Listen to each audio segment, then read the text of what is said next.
Assalamualaikum warahmatullahi wabarakatuh. Selamat sore, salam sejahtera bagi kita sekalian dimanapun berada. Bagaimana kabar rekan-rekan sekalian?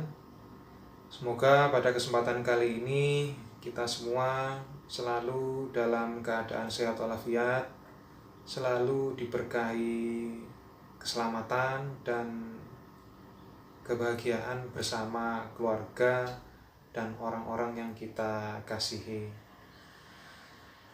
Rekan-rekan sekalian, ini adalah kesempatan kedua saya untuk berbagi sedikit pengalaman hasil saya membaca dari buku ini, buku yang sempat saya perkenalkan di video sebelumnya, salah satu karya dari Dr. Fahrudin Faiz yang berjudul Sebelum Filsafat. Jadi setelah saya membaca dan beberapa halaman yang saya baca tersebut, saya rasa menarik untuk diceritakan ulang kepada rekan-rekan sekalian.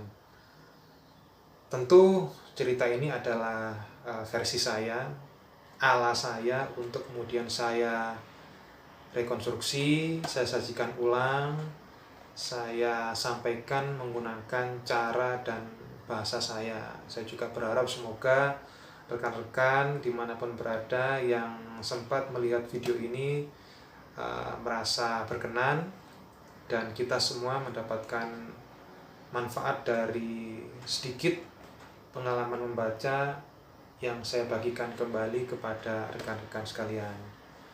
Tentu sebelum saya menceritakan kembali buku ini, beberapa halaman dari buku ini tepatnya, saya ingin mengucapkan terima kasih yang sebesar-besarnya kepada rekan-rekan sekalian yang telah meluangkan waktu untuk melihat video pertama saya yang dengan segala kekurangannya itu, yang saya rasa masih di sana sini banyak hal yang perlu dibenahi, namun teman-teman masih mengapresiasi untuk meluangkan waktu melihat, serta teman-teman yang menyempatkan diri untuk meninggalkan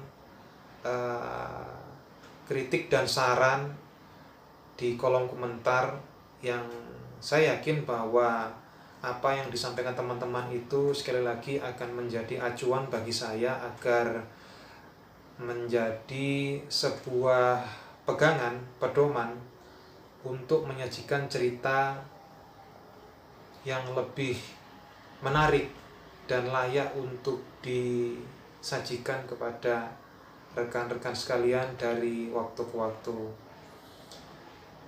Oke, pada kesempatan kali ini, sesuai apa yang telah saya sampaikan di awal tadi, bahwa ada beberapa halaman yang menurut saya menarik untuk diceritakan ulang. Nah, beberapa halaman tersebut akan saya kemas dengan judul berupa 3 syarat berpikir sehat ala filsafat, yang saya kutip intisarinya dari buku Sebelum Filsafat karya Dr. Fahrudin Faiz.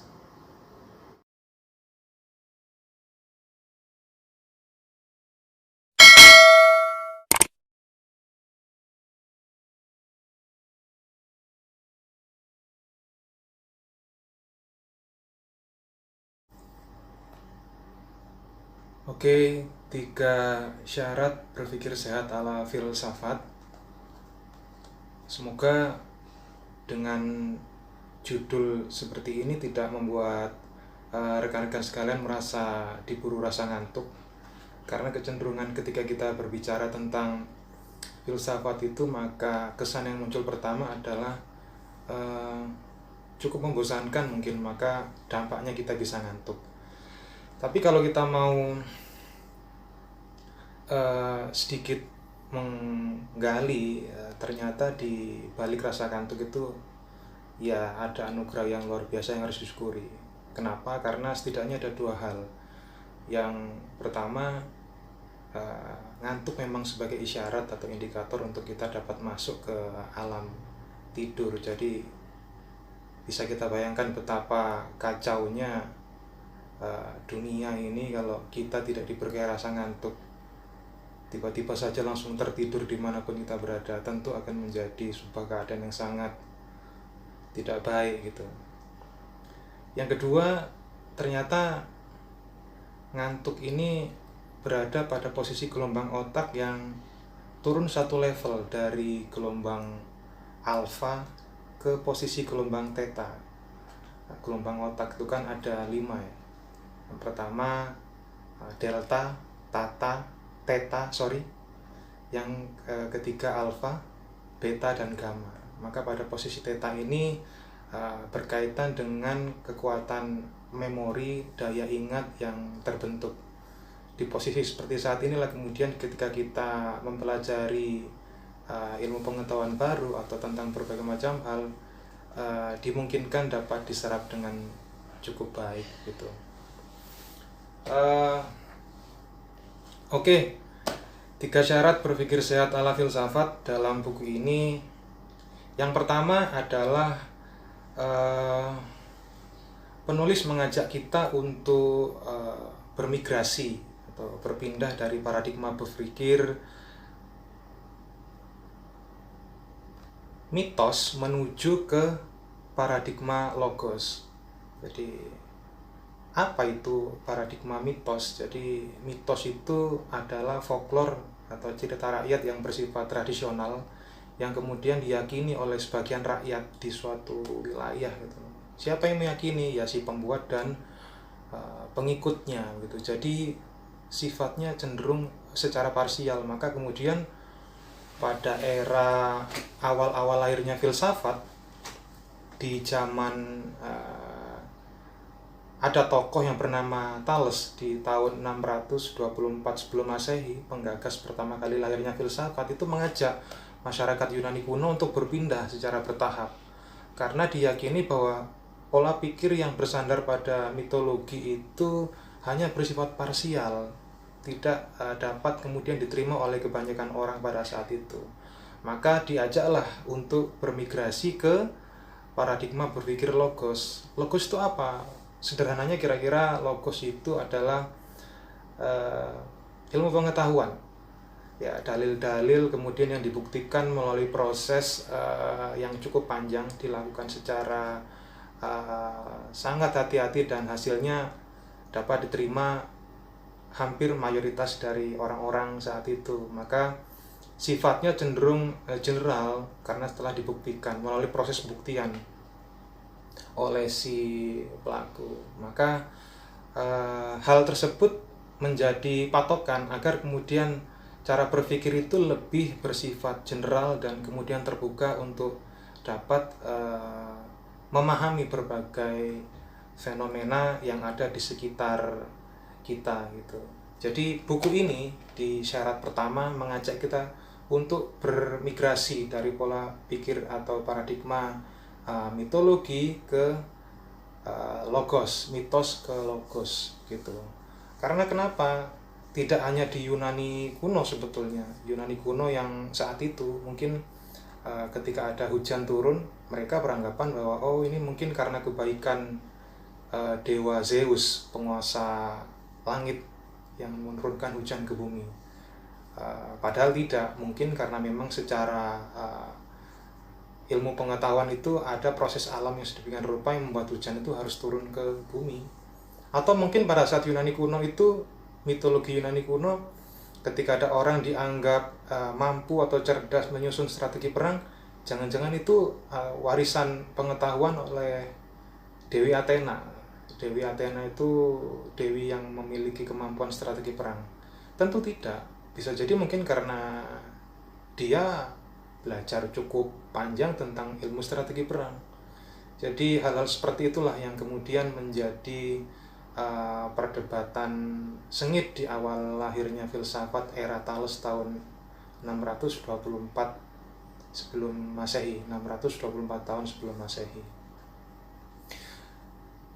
Di negara kita pun demikian, di masyarakat kita hampir kira-kira ya 2600 tahun setelah Thales melahirkan filsafat, hari-hari ini pun masih terdengar, mungkin tidak terlalu banyak mitos-mitos yang berkembang, misalnya seperti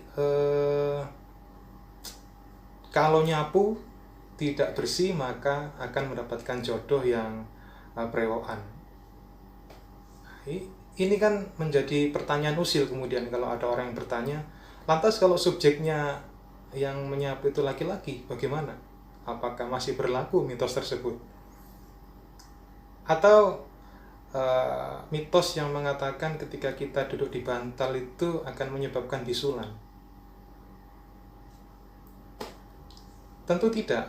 Atau bisa jadi saat itu mitos digunakan sebagai nasihat, pengingat kepada generasi berikutnya agar tetap memegang tinggi kalau bahasa Jawa itu unggah-ungguh atau tata krama, bahwa duduk di bantal sebetulnya secara berpikir logos itu bukan menyebabkan bisulan, tapi bantal adalah tempat istirahat, tempat diletakkannya kepala, maka itu tidak diperkenankan secara wilayah etika gitu.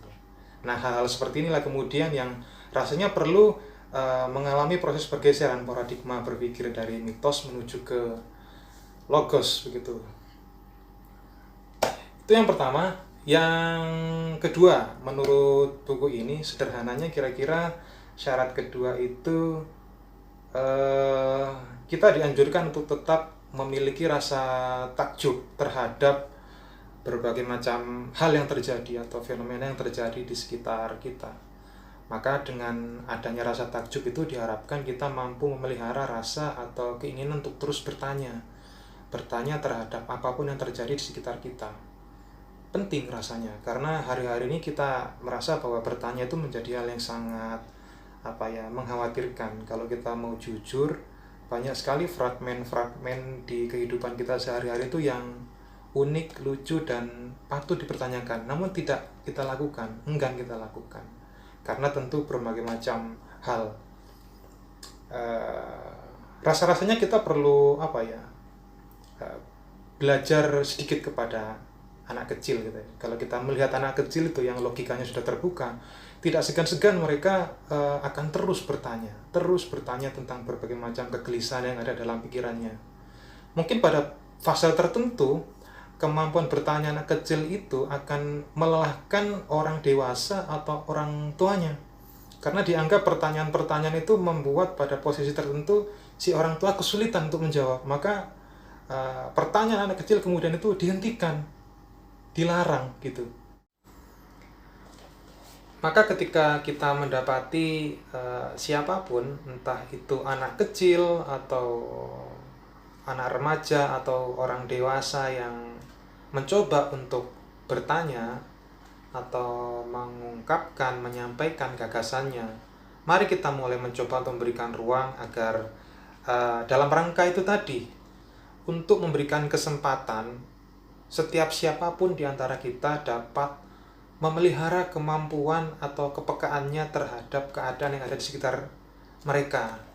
Karena sesungguhnya dengan cara demikianlah kita sedang berupaya untuk menjaga syarat yang kedua tadi, yakni menjaga rasa takjub kita, dengan harapan kemudian takjub itu melahirkan kemampuan bertanya agar kita mendapati makna atau hikmah dari setiap apapun kejadian yang terjadi di sekitar kita. Oke, itu syarat yang kedua. Syarat yang ketiga atau syarat yang terakhir di dalam buku ini adalah kebijaksanaan.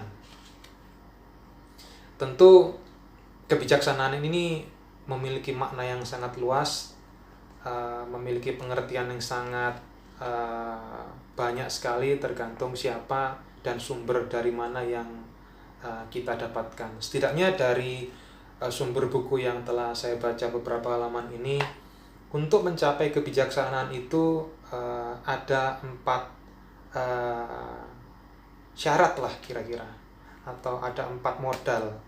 Yang pertama adalah kemampuan untuk meng-clarifying konsep. Yang kedua adalah mengconstructing argumen.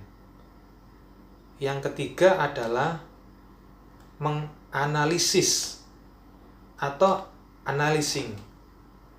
Yang terakhir adalah yang keempat, criticizing atau mengkritisi. Jadi 4 syarat itu kemudian jika terpenuhi, atau 4 modal itu jika kita telah memiliki, maka setidaknya menurut buku ini kita telah dianggap mencapai level kebijaksanaan. Apa itu clarifying concept? Clarifying concept itu adalah ya seperti maknanya, kurang lebih kita diminta untuk dalam bersosialisasi atau beradaptasi dengan lingkungan kita dimanapun berada, jangan pernah meninggalkan fase untuk kemudian memperjelas apa yang ingin kita lakukan, konsep apa yang ingin kita sampaikan, agar kemudian tidak menimbulkan mispersepsi. Tidak jarang kemudian hari-hari ini mispersepsi itu berujung pada perdebatan yang percuma dan berdampak pada rusaknya hubungan sosial di antara kita dan lingkungan yang ada di sekitar kita gitu. Coba perhatikan entah di media sosial atau dimanapun, tidak 1-2 kali terjadi perdebatan atau perselisihan itu bermula dari ketidaksesuaian konsep berpikir antara yang berbicara, yang menyampaikan, dan yang menerima begitu. Oke, itu modal yang pertama. Modal yang kedua adalah constructing argument. Constructing argument ini adalah upaya untuk belajar menyusun argumen-argumen. Setidaknya menurut buku ini, belajar menyusun argumen itu dimaknai bahwa setiap kita melangkah atau setiap kita akan memikirkan sesuatu, mengambil keputusan atau melakukan sesuatu itu memiliki dasar yang kuat, memiliki argumentasi yang kuat. Di buku ini pun diajarkan bagaimana caranya. Mulailah dengan mempertanyakan dengan kata mengapa. Mengapa saya harus makan, mengapa saya harus minum. Tentu kalau mau makan berarti belum tentu karena lapar, mungkin karena diajak teman. Begitupun dengan minum, mungkin diajak rekan kerja atau atasan di tempat kita bekerja. Banyak hal yang melatar belakangi. Maka kita diajari untuk menyusun argumen-argumen, kemudian dalam rangka mengambil sebuah keputusan yang akan kita lakukan gitu. Yang ketiga adalah dalam buku ini diajarkan modalnya adalah analyzing.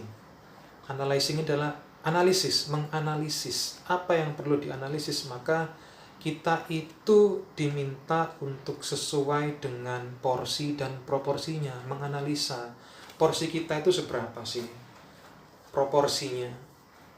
Kan hari-hari ini kalau kita lihat di kondisi yang nyata itu tidak jarang orang itu tidak sesuai dengan porsi dan proporsinya. Maka ini akan menjadi syarat yang modal yang keempat setelah ini, yakni criticizing.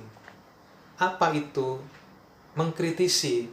Mengkritisi apa? Orang yang kemudian keluar dari porsi dan proporsinya. Seperti yang telah saya sampaikan barusan, bahwa tidak jarang kita temui orang yang overlapping, keluar dari porsi dan proporsinya. Sekarang orang lebih terlihat bebas berbicara dan mengungkapkan pendapatnya. Maka kadang kita merasa agak sedikit kebablasan. Kadang orang dengan berlatar belakang pendidikan A tapi berbicara luas tentang B, maka patut dipertanyakan. Maka mempertanyakan itu adalah bagian dari syarat untuk kita dapat berpikir secara sehat menurut filsafat. Namun pada konteks ini kita sedang diminta menyiapkan 4 modal untuk dapat melampauinya dan mencapai level yang namanya kebijaksanaan. Oke, kebijaksanaan itu setidaknya menurut buku ini akan dapat melahirkan kebenaran. Maka pesan dari buku ini adalah, ya setidaknya menurut pemahaman saya, mari kita tegakkan kebenaran dengan tetap mengedepankan kebijaksanaan.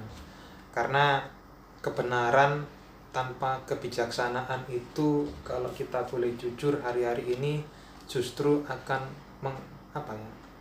mengakibatkan atau melahirkan kondisi yang kontraproduktif gitu ya. Maka ayo kita mencoba untuk memenuhi syarat yang terakhir ini tadi, yang ketiga teman-teman, yakni kebijaksanaan. Itu 4 syarat berpikir sehat ala filsafat dari buku ini, intisari dari beberapa halaman yang telah saya baca. Setidaknya memberikan pesan tersendiri buat saya pribadi. Syukur-syukur kalau bisa memberikan manfaat buat teman-teman. Dengan 3 syarat tadi itu, ketika kita sudah mulai dapat berpikir secara sehat, diharapkan kita dapat mengoptimalkan kemampuan intelijensi yang kita miliki. Karena menurut buku ini salah satu nestapanya kita sebagai manusia modern itu kan kadang kemampuan intelijensia yang kita miliki itu didegradasi hanya pada kemampuan akal dan panca indera semata. Kita sebagai manusia modern itu kerap meninggalkan nurani, naluri, intuisi, atau bahkan imajinasi yang kita miliki. Dari hal-hal yang seharusnya kita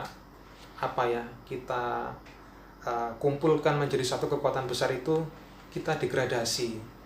Maka